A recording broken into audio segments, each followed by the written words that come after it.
أشهد أن عليا ولي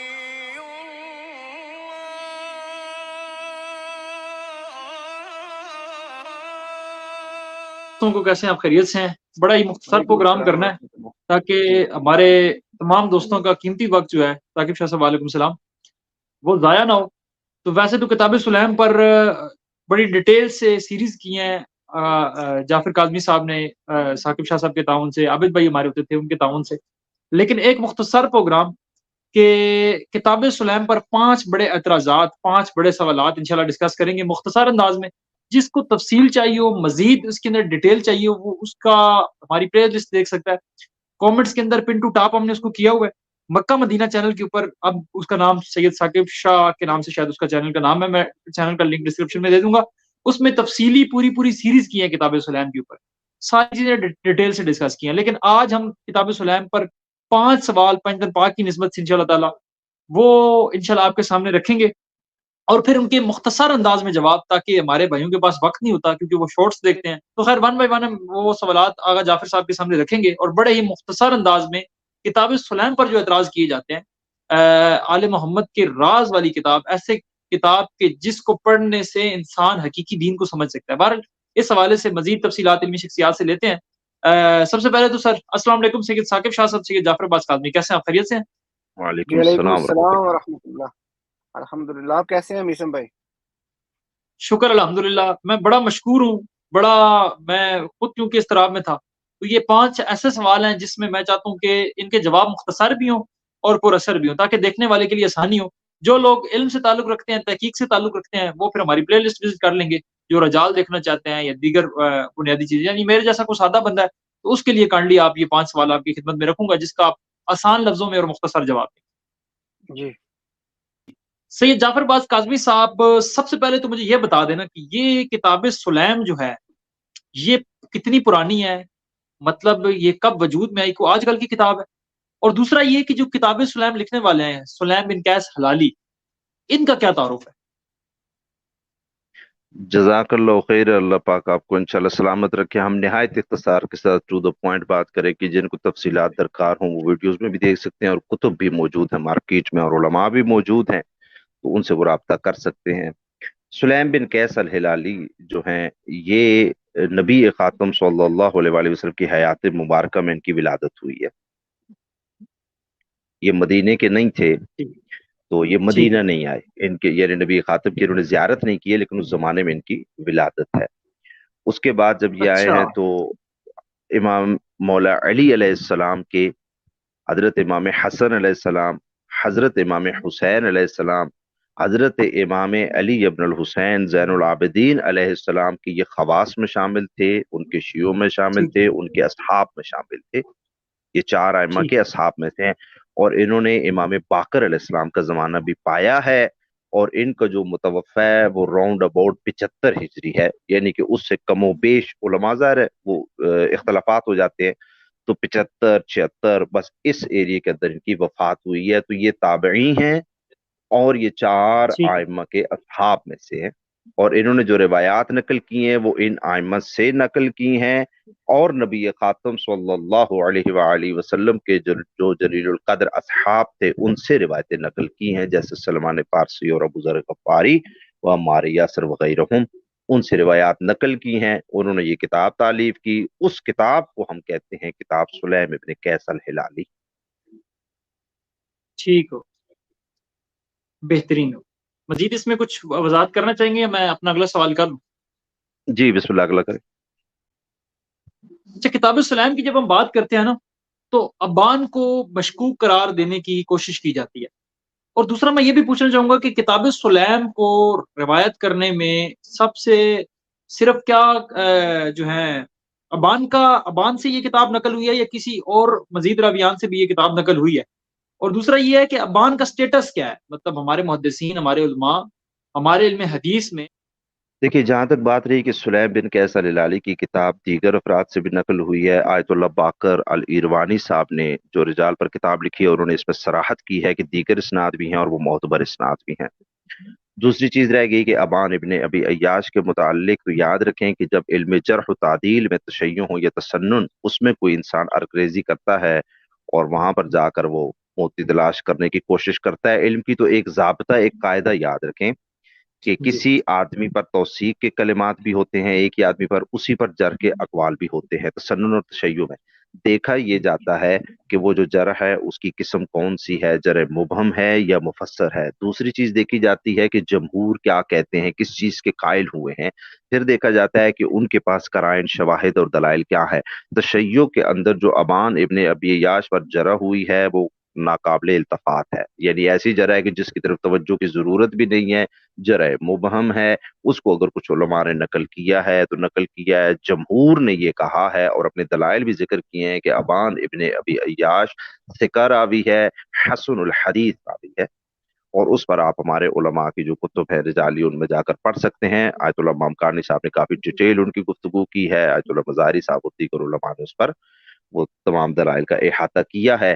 اس پر جو جرح ہے وہ جرح مبہم ہے، اور ایسی جرح نہیں ہے کہ جس کی طرف التفات کیا جا سکے، اور ایسے اہل سنت میں بھی راوی ہوتے ہیں ان میں بھی جرح ہوتی ہیں، لیکن ان کے جمہور جب ثقہ کسی کو کہہ دیتے ہیں تو وہ حسن الحدیث راوی بن جاتا ہے۔ تو اس لیے ہمارے جمہور جو کہتے ہیں وہ یہی کہتے ہیں کہ ابان ثقہ راوی ہے انشاءاللہ۔ جعفر یہ بھائی آج- ایک منٹ جی جی میسم بھائی، آپ کا ایک سوال کا جواب رہ گیا کہ وہ دوسرے جو راوی ہیں مثلا عمر الجمانی اور ابان بن تغلب کے حوالے سے، اس کا بھی اچھا، آپ ذکر کر دیں کہ کتاب ان سے بھی نقل ہوئی ہے اور ہمارے جو کتب اربع کے لکھنے والے ان تک یہ کتاب پہنچی تھی، اس کے بارے میں تفصیل بیان کر دیں۔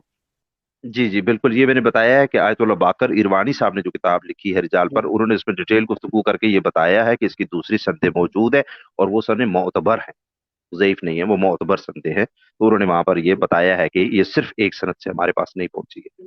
صحیح صحیح ابان صحیح صحیح صحیح صحیح۔ ابان بن ابی یاش کی 8 اہل سنت کے علماء نے بھی توثیق بیان کی ہوئی ہے، جرا ان پہ ہیں، ان کے اچھا، ہاں ہے، ہاں، لیکن وہ ہاں، بالاجماع ان کو ویسے اس کو کذاب مانتے ہیں یا یعنی ضعیف مانتے ہمارے ہیں۔ یہاں بھی جو ہلکی پھلکی جرح پائی جاتی ہے وہ جرح مفصل نہیں ہے، یعنی ایسی جرح نہیں ہے جس ہاں سے ہم اس کو بالکل زیرو سے ملٹیپلائی کر دیں۔ ٹھیک ہو گیا، یعنی ہمارے یہ یہاں کوئی کچھ جرح چیزیں ایسی پیش، پائی نہیں جاتی وضاحت کے ساتھ، وہ جو ابن ہاں جو الغزالی بڑی سے نقل مضبوط ہو۔ کرتے ہیں وہ کتاب ثابت نہیں ہے، ابن الغزالی سے نقل کرتے ہیں وہ کتاب ثابت نہیں ہے، جو شیخ توسی سے نقل کرتے ہیں اس پر علماء نے تبصرہ کیا ہے کہ وہ اصل میں وہ جرح نہیں ہے، وہ یعنی کہ تصحیف ہے، کتاب میں غلطی سے کتابت کی غلطی ہے، اور دیگر انہوں نے مباحثات کی ہے، اور اگر جرح ثابت ہو جائے تو وہ جرح مبہم جرح ہے، وہ دیگر علماء نے قرائن سے بتایا ہے کہ ذکر۔ ٹھیک ایک ہو اور گیا، بات، ابان نے کون سا کتاب جو ہے وہ سنی سنائی ہے، اس کے پاس لکھی کتاب آئی ہے، اس نے آگے پہنچائی ہے، اس جی میں اس کا حافظہ یا ضعیف ہونا کوئی اتنا معنی نہیں رکھتا اگر ہو بھی تو۔ جی ٹھیک ہو گیا جی، بہترین ہو گیا۔ تیسرے سوال کی طرف میں جاتا ہوں کہ کتاب السلام اوور آل ہمارے محدثین، ہمارے علماء کے نزدیک، یہ اب میرا تیسرا سوال ہے کہ کیا جی ہمارے بڑے بڑے علماء جو ہیں، محدثین جو ہیں، یا ہمارے جو گزرے ہیں تاریخ کے اندر، وہ کتاب السلام کون کرتے تھے، اور کتاب السلام جو ہے ہمارے محدثین کی نظر میں، ہمارے علماء کی نظر میں معتبر ہے، وہ قابل استدلال ہے؟ دیکھیے یاد رکھیے کہ جو لوگ آج کل نیٹ پر گفتگو کرنے کے لیے آتے ہیں، سوشل میڈیا سے استفادہ کرتے ہیں اور یہی پر گفتگو کرتے ہیں، تو وہ دو بحثوں کو نہیں سمجھ پاتے ہیں۔ ایک ہوتی ہے رجالی بحث اور ایک ہوتی ہے یعنی جسے روایت الحدیث کہا جاتا ہے، ایک ہوتا ہے درایت الحدیث متنی بحث۔ یعنی ایک رجالی بحث کے عنوان سے بحث کو وہ مختلط کر دیتے ہیں، دونوں بحثوں کو آپس میں کٹ مٹ کر دیتے ہیں۔ جب کتاب السلام جو ہے یہ روایی کتاب ہے، اس میں روایات موجود ہیں، واقعات موجود ہیں۔ یاد رکھیے روایات کو قبول کرنے کے کتنے طریقے ہوتے ہیں۔ نمبر ایک طریقہ از لحاظ سند یہ ہوتا ہے کہ اگر روایت کی سند صحیح لذاتی ہی ہو یا حسن لذاتی ہی ہو، یعنی متصل سند بھی ہو اور سند وہ صحیح یا حسن درجے کی موجود ہو، تو وہ روایت سند کے لحاظ سے قابل قبول ہوتی ہے۔ تو ہمارے جمہور علماء کے نزدیک چونکہ ابان ابن ابی عیاش جو اس کے ناقل ہیں وہ حسن الحدیث ہیں، اور ابان سے جب ہماری کتب اربع میں روایتیں نقل ہوئی ہیں تو وہ صحیح اسناد سے نقل ہوئی ہیں، ہمارے علماء نے ان کو نقل کیا ہے اور وہ تواتر سے ہم تک پہنچی ہے، تو اس لیے ان کے ہاں تو یہ پہلے درجے میں کتاب قبول ہو جاتی ہے از لحاظ سند۔ ٹھیک ہو، اب اگر کوئی کہا جائے کہ ابان ضعیف راوی ہے کسی کے نزدیک، تو مسئلہ کیا ہوگا؟ کیا کتاب ختم ہو جائے گی؟ کتاب نہیں ختم ہوگی۔ اب دوسرا قاعدہ کیا ہوتا ہے روایت کو قبول کرنے کا؟ دوسرا قاعدہ یہ ہوتا ہے کہ جب روایت کسی کتاب میں لکھی ہوتی ہے وہ تو اس پر حکم لگتا ہے صحیح لغیرہ کا حکم، اہل سنت میں بھی یہ حکم لگتا ہے، اس کا مطلب یہ ہوتا ہے کہ یہ حدیث ایک سند کے ساتھ آئی ہے، مثلا کتاب سلیم میں آئی ہے، ایک بندہ کہتا ہے مجھے شک ہے اس کتاب کی سند کے اندر اشکال وارد ہو گیا ہے، میں اس کو ضعیف مانتا ہوں، تو اب وہ روایت کو دیکھے گا، اگر وہ کسی اور کتاب میں کسی اور صحیح سند کے ساتھ روایت آ گئی تو اس روایت کو اب وہ کہے گا کہ یہ صحیح لغیر ہی ہے، یعنی اب اس روایت کا متن جو ہے وہ قابل قبول ہو جائے گا، کیونکہ یا وہ قرآن میں آ گیا یا دیگر صحیح احادیث میں آ گیا۔ تیسرا درجہ یہ ہوتا ہے، اسے کہتے ہیں تعدد طرق، یعنی کہ ایک روایت آتی ہے وہ سندن ضعیف ہو جاتی ہے، لیکن اس کے ساتھ شواہد میں 3 4 5 6 ایسی روایتیں آ جاتی ہیں جو اگرچہ ساری سندن ضعیف ہوتی ہیں، اور لیکن وہ سارا ایک ہی مضمون بیان کر رہی ہوتی ہیں، اور وہ مضمون قرآن کے یا احادیث مستفیضہ اور متواترہ کے خلاف نہیں ہوتا ہے، تو اس مضمون کو قبول کر لیا جاتا ہے، اسے تعدد طرق کہتے ہیں، اہل سنت میں اسے حسن لغیر ہی کہتے ہیں۔ تو اب اگر سلیم میں ایک روایت آ گئی ہے، اگر سندن کوئی سمجھے کہ یہ ضعیف ہے، تو وہ مطلب یہ نہیں کہ روایت ختم ہو جائے گی، موضوع بن جائے گی، بلکہ وہ روایت دیکھیں گے اگر دیگر کتب میں آ گئی ہے، شیعہ سنی کتابوں میں، اگرچہ وہ سندن ضعیف بھی کچھ روایتیں ہو جائیں لیکن تعدد طرق قائم ہو جائے تو بھی روایت حسن لغیر ہی اور تعدد طرق کے عنوان سے قبول ہو جائے گی۔ یہ تیسرا طریقہ ہوتا ہے۔ چوتھا طریقہ ہوتا ہے تلقی بالقبول کا، کہ ایک روایت آتی ہے، اس کی سند میں اگرچہ مناقشہ ہوتا ہے لیکن اس کا متن ایسا ہوتا ہے، اتنا مضبوط ہوتا ہے، اتنے اس پر شواہد اور قرائن ہوتے ہیں کہ جو متخصصین ہوتے ہیں، جو مفسرین، شارحین، محدثین، فقہاء ہوتے ہیں، وہ اس کے متن کو قبول کر لیتے ہیں، اور وہ ایک دور سے دوسرے دور تک ہمیشہ قبولیت اختیار کرتی جاتی ہے بات، تو اس کو کہتے ہیں تلقی بالقبول۔ یہ اہل سنت ہوں یا تشیع ہوں، یہ دونوں میں قاعدہ پایا جاتا ہے۔ تو وہ روایت کیا ہوتی ہے، اگرچہ سند کے لحاظ سے کچھ اس میں ذوق ہو بھی، لیکن اگر اس کے متن کو تلقی بالقبول حاصل ہو جائے تو وہ روایت بھی صحیح ہو جاتی ہے۔ جو میں نے قاعدے بتائے ہیں، یہ قاعدے تشیع میں بھی ہیں، یہ قاعدے اہل سنت میں بھی ہیں۔ اب اگر کتاب سلیم کو آپ دیکھیں تو یہ صحیح لذاتہ و حسن لذاتہ کے تحت بھی معتبر ہے ہمارے علماء کے نزدیک، اور اگر اس کی سند پر مناقشہ کر دیا جائے، ضعیف ہو جائے، تو یہ صحیح لغیر ہی کے عنوان سے اس کا متن معتبر ہے، حسن لغیر ہی کے عنوان سے بھی اس کا متن معتبر ہے، تلقی بالقبول کی حساب سے بھی اس کا متن معتبر ہے۔ اسی لیے جو بہت زیادہ متشدد ہو کر بھی یہ کہہ دے کہ نہیں ابان کو تو میں بالکل کسی روایت کو قبول نہیں کروں گا، وہ بھی یہ کہتا ہے کہ کتاب سلیم معتبر، یعنی اس کے از لحاظ متن وہ اس کو قبول کرتا ہے، از لحاظ متن وہ اس قاعدے کے تحت قبول کرتا ہے کہ صحیح لغیر ہی، تعدد طرق اور تلقی بالقبول کے تحت قبول کرتا ہے۔ تو اس لیے ہمارے علماء، آپ غیبت نعمانی میں یعنی کتب اربع میں حدیث آئی ہیں، ائمہ کے اصحاب نے جو کتابیں لکھی ہیں، امام رضا علیہ السلام کے اصحاب نے کتابیں لکھی ہیں جو، اور اس کے علاوہ امام تقی علیہ السلام کے اصحاب نے کتابیں لکھی ہیں، ائمہ کے اصحاب کی جو کتابیں اصل موجود ہیں انہوں نے بھی کتاب سلیم سے روایتیں نقل کی ہیں، اس پر اعتماد کیا۔ ہمارے محدثین میں کتب اربع والوں نے بھی کتاب سلیم پر اعتماد کر کے اس کی روایتوں کو نقل کیا، اور غیبت نعمانی جو معاصر ہیں علامہ کلینی کے، اس کتاب سے لے کر آپ المراجعات تک چلے جائیں جو آیت اللہ سید عبد الحسین شرف الدین موسوی نے اس صدی میں کتاب لکھی ہے، آپ یہاں تک چلے جائیں تو ہمارے تمام علماء اس کتاب پر اعتماد کرتے آئے ہیں، اس کتاب کو معتبر مانتے آئے ہیں۔ اللہ یہ کہ کتاب کو آپ کو ایک باقاعدہ اصول سب کو ذہن نشین کر لینا چاہیے کہ کسی کتاب کو جب معتبر کہا جاتا ہے تو من حیث المجموع کہا جاتا ہے، اس میں ایک ایک لفظ جو صحیح ہوتا ہے وہ تو صرف قرآن کی کتاب ہے جو دو قطبوں کے درمیان ٹھیک ہے، باقی کتاب میں ایک قطب کا دو جگہ مقامات پر شاذ اور منکر روایتیں وہ بخاری میں بھی آ جاتی ہیں، اس سے کتاب کی مجموعی حیثیت پر اثر نہیں پڑتا۔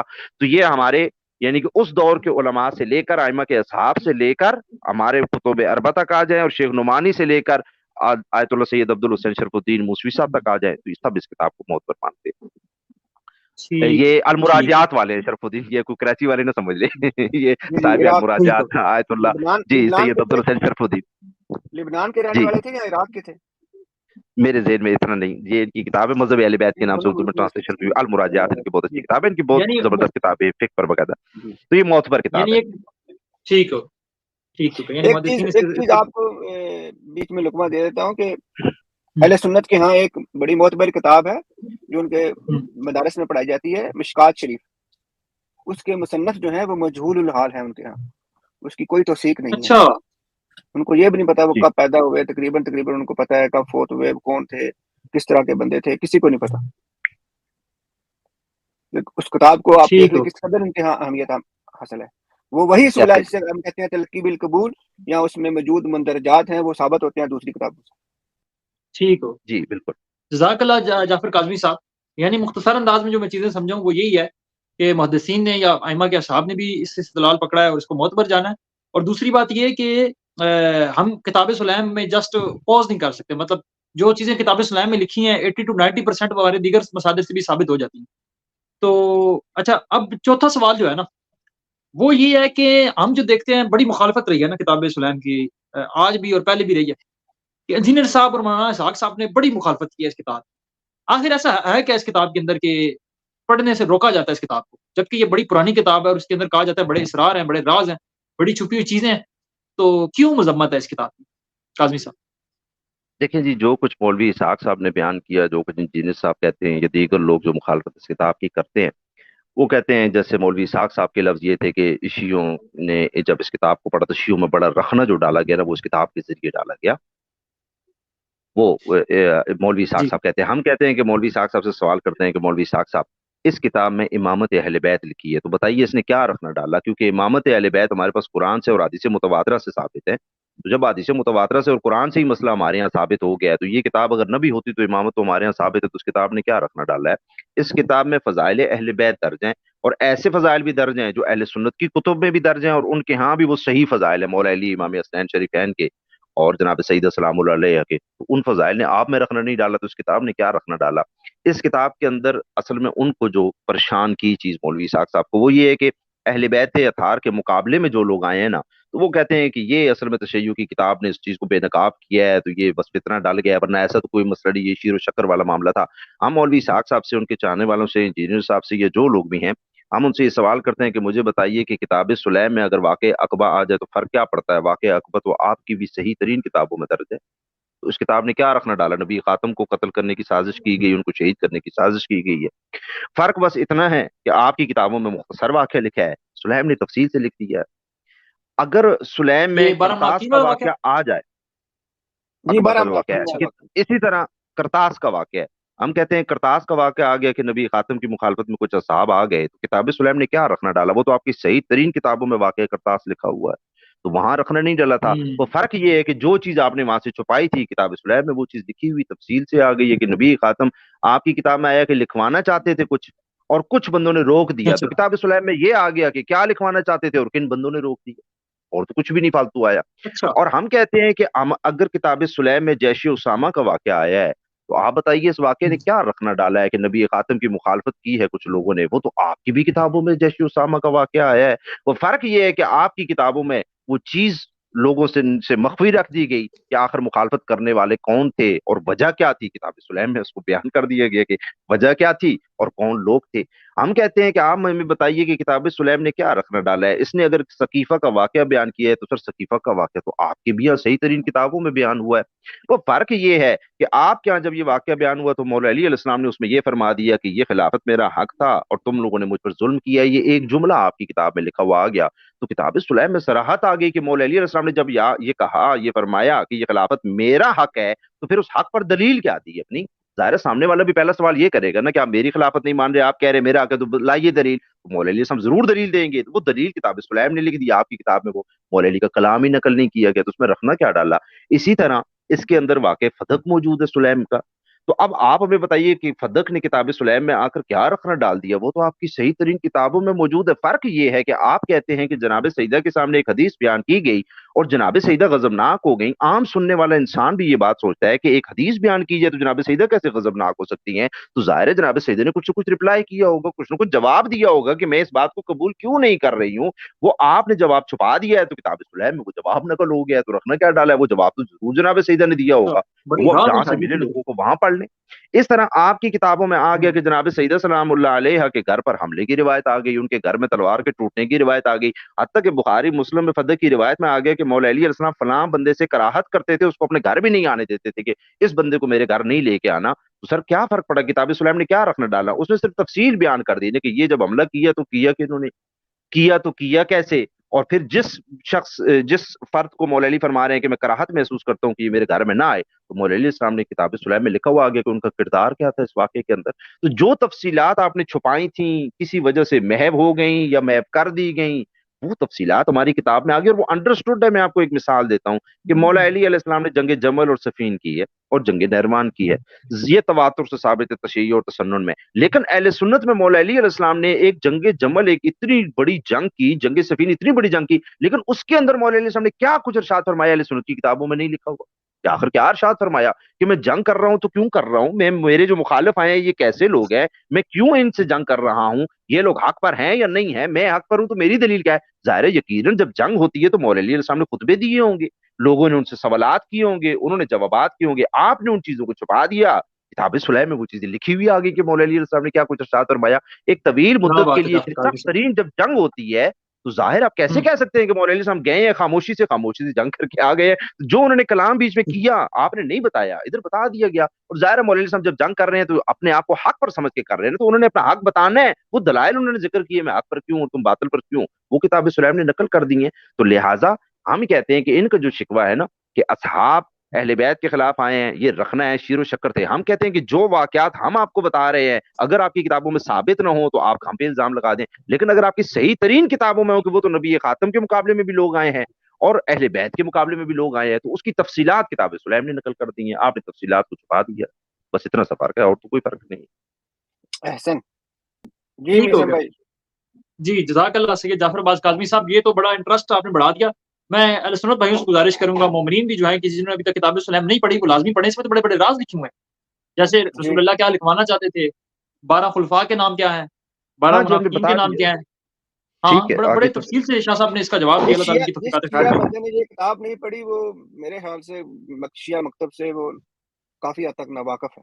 کتاب سلیم کا ایک فائدہ اچھا، یہ ہے کہ دیکھیں لوگوں کے ہاتھ میں ہے، دیکھیں کتاب سلیم کا جو متن ہے نا اگر کوئی شخص اس کی سند پر اشکال بھی کرتا ہے نا تو وہ مسئلہ کوئی نہیں ہے، جی وہ جی، چیزیں دیگر کتب میں جا کے دیکھی جا سکتی ہے، لیکن جب وہ اہل کتاب سنت کی سلیم کتب پڑھے میں گا لکھا ہوا ہے بہت کچھ۔ خود بخود اسے نظر آتا جائے گا کہ یہ چیزیں کہاں کہاں لکھی ہوئی ہیں۔ تو وہ یہ ہے کہ صرف ایک جگہ پر کمپائل ہیں اس کتاب میں، یعنی کہ اگر آپ ویسے تحقیق کرنا چاہیں گے تو آپ کو ہو سکتا ہے کہ 100 کتابیں پڑھنی پڑیں، تو وہ 100 کتابوں کی ٹھیک ہے، بجائے یہ ہے کہ ایک کتاب کے اندر پہلی صدی ہجری کی جو واقعات ہیں نا اس میں مفصل طور پہ درج ہیں، اور وہ واقعات جن کی اصل اہل سنت میں بھی ثابت ہے۔ ٹھیک ہو گیا، بہترین ہو گیا، یعنی وہاں مختصر ہے، یہاں تفصیلی ہے، بہترین ہو گیا۔ میں جی 5ویں ہماری سوال کی طرف دیگر بھی جاؤں، کتابوں میں ہے، اجازت ہے؟ جی جی جی جی بسم اللہ۔ ٹھیک ہو، بہترین ہو گیا، یعنی کتاب سلیم نے چھپے ہوئے رازوں کو کھولا ہے، یعنی جو باتیں ادھوری نہیں تھیں ان کو مکمل کتاب کیا۔ سلیم میں صرف نہیں کہ یہ کتاب سلیم کے علاوہ روایتیں نہیں، یہ ہماری دیگر کتابوں میں ہیں روایتیں، دیگر اسناد کے ساتھ بھی ہیں، لیکن کتاب بالکل ٹھیک ہے، سلیم میرا میں اگلا یہ سوال ہے ہے کہ اسی ریلیٹڈ۔ یہ لوگ چونکہ باقی کتابیں نہیں پڑھتے نا، یہ صرف کتاب سلیم چونکہ پڑھتے ہیں تو یہ سمجھتے ہیں کہ اس سے ان کو شیعوں کی جان چھڑواتے ہیں تاکہ نہ وہ سمجھے کہ ساری باتیں مشکوک ہیں، لیکن ہم مشکوک اس لیے نہیں ہوتی کہ وہ ہماری معتبر کتابوں میں وہ چیزیں موجود ہیں، ہماری معتبر کتابوں میں معتبر اسناد کے ساتھ ہمارے علماء کو اس کو تلقی بالقبول حاصل ہے، وہ موجود ہے۔ الا یہ کہ کوئی چیز شاذ منکر ہو جاتی ہے تو وہ کوئی اتنا بڑا مسئلہ نہیں ہے، کوئی کدو کا چیزیں ہو جاتی ہیں شاذ منکر، لیکن باقی مجموعی طور پر چیزیں ثابت ہے۔ ٹھیک ہو گیا، جزاک اللہ سید جعفر کاظمی صاحب، میں کہتا ہوں بہترین ہو گیا، مختصر انداز میں آپ نے کمال کر دیا، رنگ بھر دیا اس کے اندر۔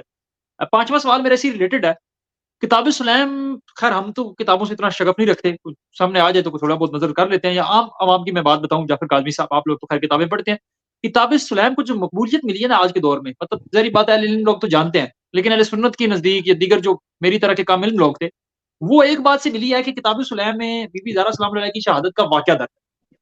اب میں پوچھنا آپ سے یہ چاہتا ہوں کہ کیا اگر ہم مکتب تشیع میں سے، مکتب اہل بیت میں سے اگر کتاب سلیم کو ایک سائڈ پہ رکھ دیں تو کیا یہ واقعہ ثابت نہیں ہوتا؟ یعنی اس واقعے کو ثابت کرنے کے لیے صرف ہم کتاب سلیم کے محتاج ہیں؟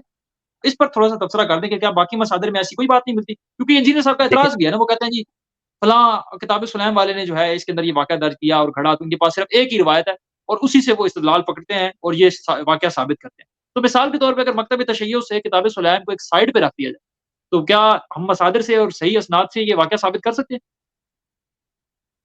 دیکھیں جی ایک بات تو یہ ہوگی کہ یہ لوگ اصل میں اس لیے یہ اشکال کرتے ہیں نا کہ ایک تو ان کا مطالعہ نہیں، یہ صاحب مطالعہ لوگ نہیں ہے، ایسا نہیں کہ تشیع کی کتابیں انہوں نے تسنن کی کتابیں بھی نہیں پڑھی ہیں، یعنی تسنن کی اچھا، کتابوں میں اب دوسری صدی ہجری یعنی ہمارے ائمہ کے زمانے میں جب ایک سنی عالم دین اپنی کتاب لکھتا ہے نا تو وہ اس زمانے میں ائمہ کے زمانے میں لکھتا ہے کہ شیعوں میں یہ بات یعنی کہ بطور حجت تسلیم کی جاتی ہے کہ جناب سیدہ کی شہادت ہوئی ہے، ہاں حوالہ دکھایا آپ نے، بالکل اور ان کے پرانے عبد لوگ بھی کہتے الجبار ہیں۔ مغنی جب 4 صدی ہجری میں لکھتا ہے نا تو وہ کہتا ہے یہ تو امام صادق علیہ السلام کی روایت کو دلیل بناتے ہیں کہ جناب سیدہ کی شہادت ہوئی ہے، اور کتاب سلیم میں جناب امام جعفر صادق علیہ السلام کی روایتیں نہیں ہیں کتاب سلیم میں، کیونکہ سلیم تو ان کے زمانے اچھا، میں تھے ہی نہیں، وہ یعنی وہ صحیح لوگ صحیح ان کے صحیح، علماء بھی جانتے ہیں کہ وہ دیگر روایتیں موجود ہیں لیکن انہوں نے اپنی کتابیں بھی نہیں پڑھی ہیں۔ دیکھیے جی جناب سیدہ سلام اللہ علیہ کا جو واقعہ ہے قضیہ ہے وہ ہمارے پاس آپ تلخیص شافی کتاب کو اٹھا لیں، شیخ طوسی علیہ رحمہ کی ہے، وہاں سے لے کے مرات العقول تک آ جائیں، علامہ مجلسی علیہ رحمہ کی ہے. اور علامہ مجلسی علیہ رحمہ سے لے کر اب جتنے بھی فقہا موجود ہیں آپ ان کی کتابوں کی طرف مراجعت کر لیں، جو زندہ موجود ہیں، اللہ ان کو مزید برکت والی زندگی دے، آپ ان کی طرف رجوع کر لیں. ہمارے پاس یہ واقعہ جناب سیدہ سلام اللہ کا جو قضیہ ہے یہ احادیث متواترہ سے ثابت ہے. اب یہ اتنے سادے ہیں کہ ان کو یہ معلوم نہیں ہے کہ اگر ایک سند سے کوئی واقعہ ثابت ہو تو متواتر نہیں ہوتا. متواتر کا مطلب یہ ہوتا ہے کہ اس کی بہت زیادہ سندیں موجود ہیں، بہت زیادہ مصادر موجود ہیں. ایک تو یہ واقعہ ہمارے پاس تواتر سے ثابت ہے، نمبر دو کہ ہمارا اس واقعے پر اجماع ہے ہمارے مکتب فکر کا، اور اس کو تلقی بالقبول حاصل ہے. لہذا تواتر، تلقی بالقبول، اجماع، یہ خود اس واقعے کے اس بات کے لیے ہمارے پاس کافی اور وافی دلائل ہے. جی بہترین ہو گیا سید جعفر باز کاظمی صاحب. اللہ تعالیٰ آپ کو جزائے خیر دے. انتہائی مختصر انداز میں اور بڑے ہی آسان لفظوں میں آپ نے آج کتاب سلیم کا تعارف کروایا ہمیں. ثاقب شاہ صاحب میں آپ سے کچھ پوچھنا چاہوں گا کہ جی جی کتاب سلیم کی طرف جب ہم دیکھتے ہیں نا تو اس میں تو جو باتیں لکھی ہوئی ہیں وہ آنے والے وقتوں کی باتیں لکھی ہوئی ہیں نا. یعنی جی مثال کے طور پہ ابھی 12 خلفاء آئے نہیں ہیں، 12 امام آئے نہیں ہیں، تو اس میں امام جعفر صادق کا نام بھی مل جاتا ہے، یا امام موسیٰ کاظم، امام محمد امام علی رضا، امام جو ہے حسن عسکری، امام مہدی علیہ السلام. کتاب سلیم لکھنے والے ہیں سلیم. کیا ان پر وہی ہوتی تھی کہ یہ آنے والی باتیں پہلے سے ہی لکھ رہے تھے؟ جبکہ یہ تو انجینئر صاحب بھی مانتے ہیں کہ یہ پرانی کتاب ہے اور پہلی صدی ہجری کی کتاب. تو پہلی صدی ہجری میں آنے والا بندہ اور بعد میں آنے والی خبریں دے رہا اس کی دو ہی صورتیں ممکن ہیں. ہے. یا تو ان پہ وہی ہوتی تھی کہ سلیم بن قیاس علی پہ، ابان بن ہاں نبی یاس پہ، دونوں پہ، یا ٹھیک ہے، وہ سچے تو ان پہ نہیں ہوتی تھی. یہ تو ہمارا عقیدہ ہے. اس بالکل کا اسی طرح. مطلب ہے وہ لازمی سچے تھے کیونکہ وہ مستقبل کی خبریں دے رہے ہیں نا. ہاں. مثلا میں کوئی آج خبر دوں، فرض کر لیں کسی حدیث کی کچھ روشنی خبریں میں، ذکر بھی کر دینا ہمارے ساتھ. ایک میں مثال دینے لگا، میں آج سے مثلا 200 سال 400 سال 1000 سال بعد آنے والی چیز کی خبر دوں اور وہ ہو بہو ویسے ہو جائے جیسے میں نے کہا ہو، تو اس کا مطلب ہے کہ مجھے یہ خبر جو ہے وہ وحی کی صورت میں، یعنی کہ رسول خدا صلی اللہ علیہ وآلہ وسلم کے ذریعے مجھ تک پہنچی اور میں بیان کر رہا ہوں. دوسری صورت ظاہر ہے ہم نے کہا ہے کہ وہی مجھ پہ ہوتی ہے تو وہ تو ممکن ہی نہیں ہے. کسی غیر نبی پہ، یعنی کہ دوسرے جو ہوتے ہیں ان پہ وہی شریعت بھی نہیں آتی.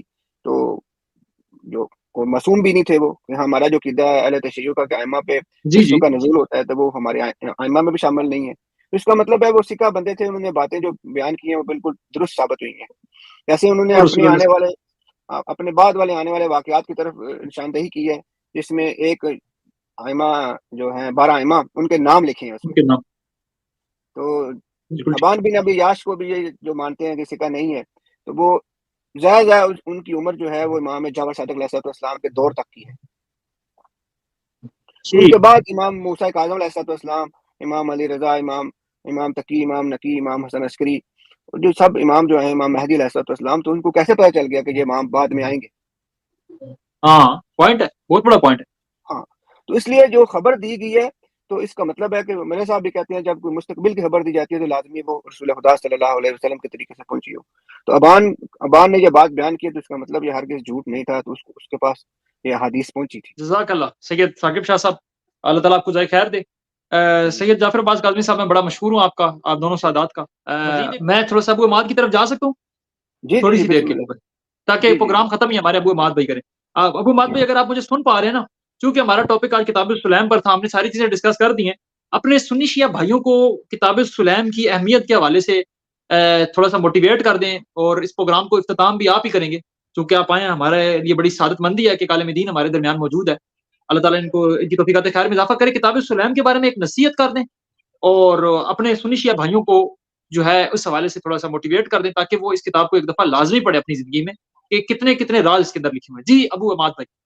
جی السلام علیکم ورحمۃ اللہ وبرکاتہ. میری آواز وعلیکم آ رہی ہے؟ السلام وعلیکم ورحمۃ السلام. اللہ وبرکاتہ. جی ماشاء اللہ بہت بہترین گفتگو. آج تو تقریباً میں نے آپ تمام دوستوں کی اکثر گفتگو سن لی اور واقعاً بہت ہی بہترین، خصوصاً جعفر بھائی اور ثاقب بھائی دونوں کے جو دلائل تھے وہ بہت ہی اچھے انداز میں اور علمی دلائل. یقیناً کوئی ایک لفظ بھی میں نے آپ کے پورے جو ہے اس پروگرام میں نہیں، میرے قانون تک نہیں آیا کہ جس میں کوئی توہین کی بو آ رہی ہو یا کسی کی شان میں کوئی گستاخی ہو. بہت ہی اچھے انداز میں زبردست دلائل، اور اسی کو واقعاً کہتے ہیں کہ علمی ماحول نہیں ہے. اب آپ کے سوال کی طرف آتا ہوں.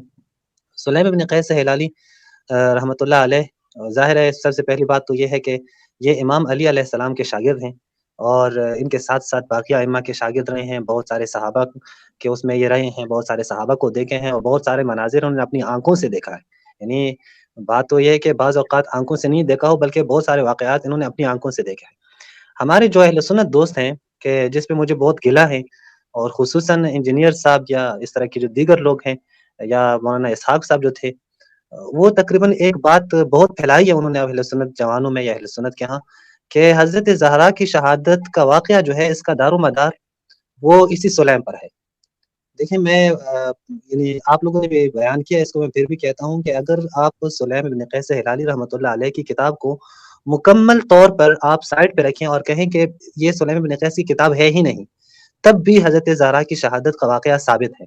تو اس وقت جتنی بھی کوششیں کی جاتی ہیں اس کتاب سلیم بن قیس ہلالی پر نقد کی اور تان کی، اس کی وجہ کیا ہے؟ وہ حضرت زہرا کی شہادت ہے. یعنی اس کے علاوہ باقی کچھ بھی نہیں ہے، کیونکہ اس میں تھوڑی تفصیل بیان ہوئی ہے. یہ نہیں ہے کہ ہمارا دار و مدار اس کتاب پر ہے، نہیں، اس میں تفصیل بیان ہوئی ہے. اب جب تفصیل بیان ہوئی ہے، جب تفصیل ہم بیان کرتے ہیں تو لوگ سمجھتے ہیں کہ شاید پورے واقعے کا دار و مدار ہی اس کتاب پر ہے. ہمارے پاس اس کے علاوہ بھی، اس کتاب کے علاوہ بھی صحیح و سند احادیث سب کچھ موجود ہیں ان تمام واقعات کے لیے جو جن کی طرف وہ جعفر صاحب نے جو اشارہ کیا، کاظمی صاحب نے، کہ کون کون سے جو واقعات ہیں جو دیگر کتابوں میں بھی موجود ہیں، اہل سنت کی کتابوں میں بھی موجود ہیں اور کتاب سلیم میں بھی موجود ہیں. میں یہ کہتا ہوں کہ کتاب سلیم میں کوئی ایسی بات نہیں ہے کہ جو دیگر کتابوں میں نہ ہو. کتاب سلیم میں وہی باتیں ہیں کہ جو دیگر کتابوں میں، شیعہ سنی کتابوں میں آئی ہیں.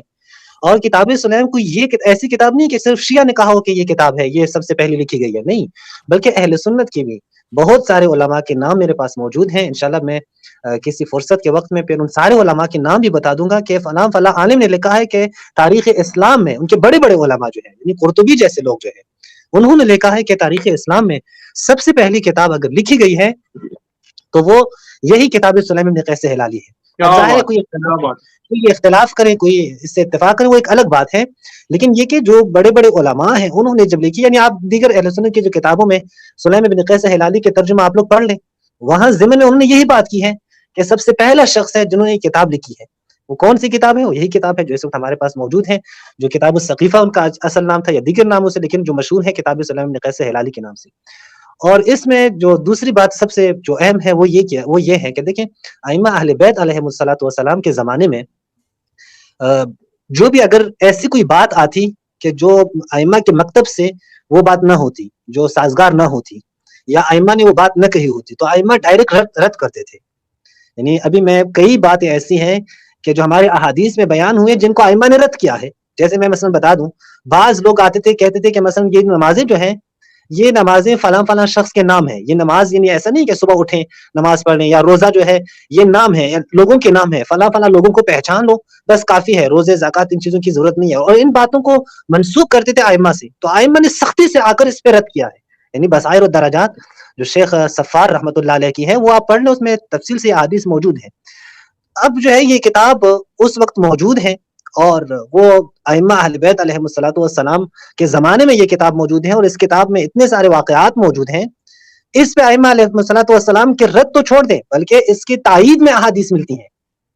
کتاب میں اگر کوئی ایسی بات ہوتی، کتاب میں اگر کوئی ایسا مطلب ہوتا کہ جو حقائق پر مبنی نہ ہوتا، تو ائمہ علیہ الصلوۃ والسلام باقی باتوں کی طرح، باقی مطالب کی طرح جن کا تعلق ائمہ سے نہ ہوتا، رد جیسے کیا ہے تو اس کتاب کو بھی رد کرتے. جبکہ کوئی ایک فقرہ، کوئی ایک لفظ، کوئی ایک حدیث، کوئی ایک سینٹنسز بھی ہمارے پاس نہیں ہے، نہ شیعہ کتابوں میں نہ سنی کتابوں میں ائمہ اہل بیت سے کہ جنہوں نے اس کتاب کے خلاف بولا ہو یا جنہوں نے سلیم بن قیس ہلالی کے خلاف بولا ہو. تو یہ اگر ان کے پاس موجود ہے تو ہمیں بتا دیں.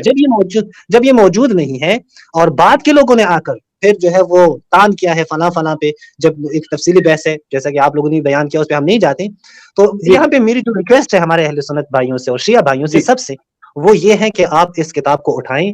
ظاہر ہے جب آپ تاریخ میں ابن کثیر کی کتاب، تاریخ ابن خلدون، فلاں فلاں جو کئی صدیوں کے بعد لکھی گئی ہے، کم سے کم آپ ایک تاریخی نظر سے یہ کتاب اٹھائیں. اگر حدیثی نظر سے نہ بھی دیکھنا چاہیں تو ایک تاریخی نظر سے اہل سنت بھائی اس کتاب کو اٹھائیں اور دیکھیں کہ مولا علی کے زمانے میں جو کتاب لکھی گئی، مولا علی کے شاگرد کے ہاتھوں جو کتاب لکھی گئی ہے، ائمہ اہل بیت کے زمانے میں جو لکھی گئی ہے، اس کتاب میں اسلام کی جو صدر اول کے جو واقعات ہیں رسول اللہ کے بعد کہ جو واقعات تھی منبع اور مصدر ہیں آج کل کے اختلافات کے، منبع اور مصدر وہی واقعات ہیں، وہ کیسے بیان کیے گئے ہیں؟ جیسے ظاہر ہے اس میں جو ہے امام علی علیہ السلام جب شاگرد نے بیان کیا ہے تو غلطی کے امکان کم ہے، وہاں پہ جو ہے راویوں کی بات نہیں آتی، وہاں پہ سندوں کی بات نہیں آتی، بلکہ خود امام علی کے شاگرد وہ صحابہ سے نقل کرتے ہیں، وہاں پہ غلطیاں ہو ہی نہیں سے۔ تو میری جو ریکویسٹ ہے وہ یہ ہے کہ آپ اس کتاب کو ضرور پڑھ لیں۔